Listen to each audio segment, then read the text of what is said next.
तो ये जागना कैसे संभव हो सकता है, इस संबंध में 2-3 बातें आपसे कहना चाहता हूँ। आपकी ज़िंदगी में छोटे छोटे दुख तमाम तरह के आते हैं। जब दुख तुम्हारे शरीर पे आए तो पहला काम करो कि उनमें तुम होशपूर्ण होने की साधना करो।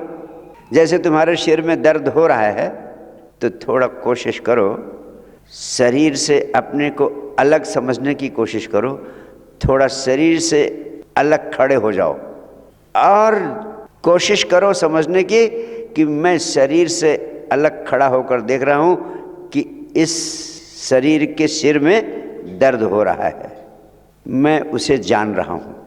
ऐसे छोटे छोटे प्रयोग करो तुम, तो प्रयोग करते करते, अभ्यास करते करते एक दिन तुम्हें पता चलेगा कि तुम अलग, शरीर अलग। शरीर के किसी हिस्से में पीड़ा हो रही हो तो उस पीड़ा को शरीर के बाहर खड़े होकर तुम अनुभव कर सकते हो। ऐसे मैंने बहुत से छोटे छोटे प्रयोग किए हैं, आपको बड़ा मज़ा आएगा। और जिन्होंने सघनता से अभ्यास कर लिया है, मैं पढ़ रहा था काशी के नरेश का पेट का ऑपरेशन होना था और डॉक्टरों ने उनसे कहा कि एनेस्थीसिया देनी पड़ेगी, कोई 2 घंटे ऑपरेशन चलेगा। उन्होंने कहा मैं बिना एनेस्थीसिया के ऑपरेशन कराना चाहता हूँ। उनको बहुत समझाया गया कि 1.5 घंटे तक आपका पेट खोला रखना पड़ेगा, टोटल 2 घंटे ऑपरेशन में लगेंगे और बिना एनेस्थीसिया के ऑपरेशन करना हमारे बस की बात नहीं।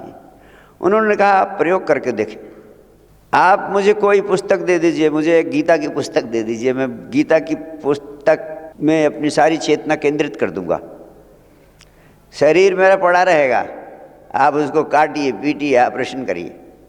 डॉक्टरों को विश्वास नहीं हुआ।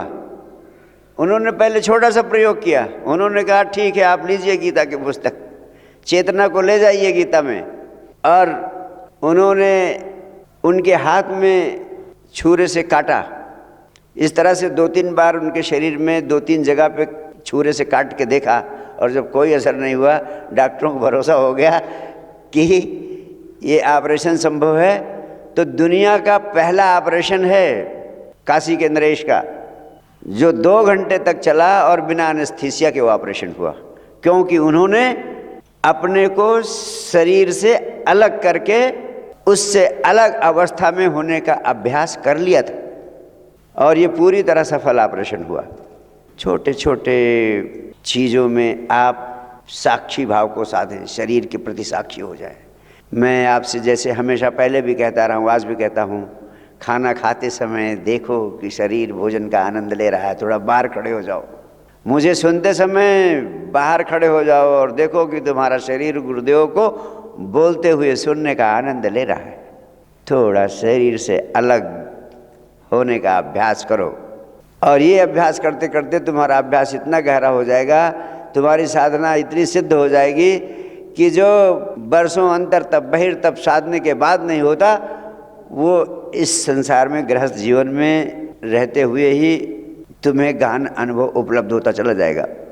और अगर शरीर में दुख निर्मित नहीं हो रहा है तो अध्यात्म के वैज्ञानिकों ने एक दूसरा भी प्रयोग किया। उन्होंने कहा कि स्वेच्छा से कुछ दुख निर्मित कर लो और फिर उनके प्रति साक्षी होकर देखो।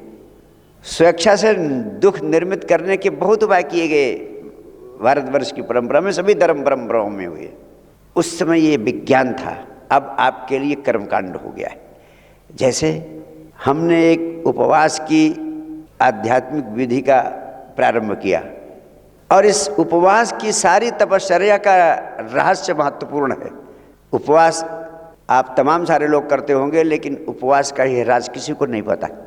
उपवास के पीछे मूल भाव यही था कि आपने शरीर को भूखा छोड़ दिया और शरीर को भूख लग रही, आप शरीर के बाहर खड़े होकर देखते हैं, आप अपनी चेतना को शरीर से अलग करके देखते हैं कि अब शरीर को भूख लग रही है, अब शरीर को भूख लग रही, अब शरीर को भूख लग रही। यानी उपवास स्वयं को शरीर से पृथक होकर देखने की साधना का एक अंग है। लेकिन आप उपवास के दिन में केवल भोजन की क्वालिटी चेंज कर देते हैं बस, और कोई फर्क नहीं पड़ता। उपवास के दिन केवल भोजन बदल देते हैं, ये उपवास का भोजन है और एक उपवास का भोजन, एक गैर उपवास का भोजन। तो सिर्फ आप उपवास का भोजन बदल देते हैं और भूखे शरीर को स्वयं से अलग करके देखने का विज्ञान तो आपकी समझ में आता ही नहीं, उसको आप जानते ही नहीं, उधर आपका ध्यान ही नहीं, और आप सिर्फ आज तो उपवास है, आज व्रत वाला भोजन करना है और कल जम के भोजन करेंगे, कल के भोजन की प्रतीक्षा में लगे रहते हैं। दिन भर कल के भोजन की प्रतीक्षा में लगे रहते हैं, मन कल का भोजन करता रहता है। तो उपवास का अर्थ है उपवास, अपनी आत्मा के निकट वास करना, अपनी आत्मा में स्थित हो जाना, आत्मा के निकटतम स्थित। यानी आप अपनी चेतना को अपनी आत्मा में कर लेते हैं और शरीर से अलग होकर शरीर से पृथकता का बोध करते हैं, शरीर को देखते हैं साक्षी भाव से कि शरीर भूखा है, शरीर भूखा है, शरीर भूखा है। एक दुख आपके ऊपर स्वतः आता है, तमाम सारे दुख स्वतः आते हैं। जो स्वतः दुख आते हैं, जैसे सिर में दर्द हो रहा है, पेट में दर्द हो रहा है, या पैर में कांटा चुभ गया है, ऐसे तमाम छोटी छोटी चीज़ें होती रहती। जब अपने आप शरीर में दुख आ रहे हैं तो उनके प्रति साक्षी भाव को साधें।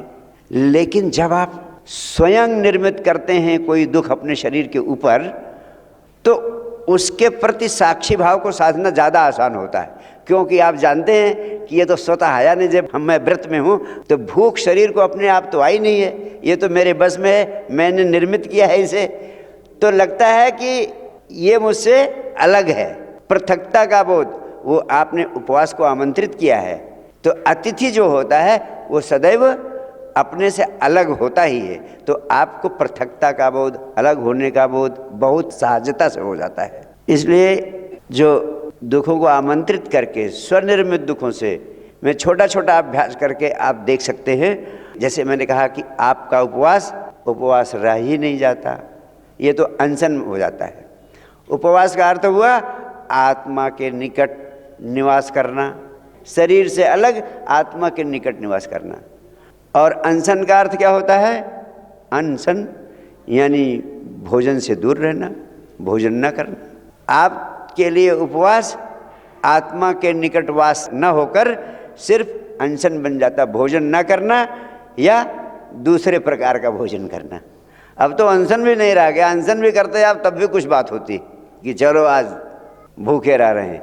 आप तो सिर्फ भोजन बदल देते हैं, दूसरा भोजन कर लेते हैं। इसलिए आपको जो भी धर्म के नाम पर, अध्यात्म के नाम पर, साधना के नाम पर करते हैं, उसका कोई परिणाम आपको नहीं मिलता है। उसको ना करने से कोई फर्क नहीं पड़ता। बस थोड़ा सा ये हो सकता है कि अगर आपका खाना हल्का हो, लेकिन ज़्यादातर लोगों का खाना मैंने देखा है और गरिष्ठ हो जाता है। वो कुट्टू को, आटे को रिफाइंड तेल में पूड़ी निकाल लेते हैं, कोई कचौड़ी निकालता है, पता नहीं क्या क्या करते हैं, वो और भी गरिष्ठ हो जाता है और भी शरीर को नुकसान देने वाला भोजन बना देते हैं आप। सबसे महत्वपूर्ण सूत्र जो अभी मैंने आपसे कहा कि शरीर को छोड़ते समय होशपूर्ण बने रहना, यह जीवन को जानने की सबसे बड़ी कुंजी है। मैं कौन हूँ इसको जानने का सबसे बड़ा सूत्र है, जीवन को छोड़ते समय होशपूर्ण बने रहना। लेकिन जैसा मैंने कहा कि मृत्यु के क्षण में होशपूर्ण रह पाना संभव नहीं है। मृत्यु के क्षण में होशपूर्ण होने के लिए जो जीवन अभी आपको उपलब्ध है वही एक महत्वपूर्ण अवसर है। अभी यहीं इसी क्षण अगर आप संकल्प लेते हैं कि मैं अपने इस जीवन को होशपूर्ण बना लूँगा और होशपूर्ण जीवन जीऊँगा, तो आपका एक एक दिन होशपूर्ण हो सकता है छोटी छोटी क्रियाओं में जागने से। और जागने का सूत्र है इस बात को देखना कि आप शरीर नहीं हैं, शरीर से अलग, शरीर से पृथकता का बोध।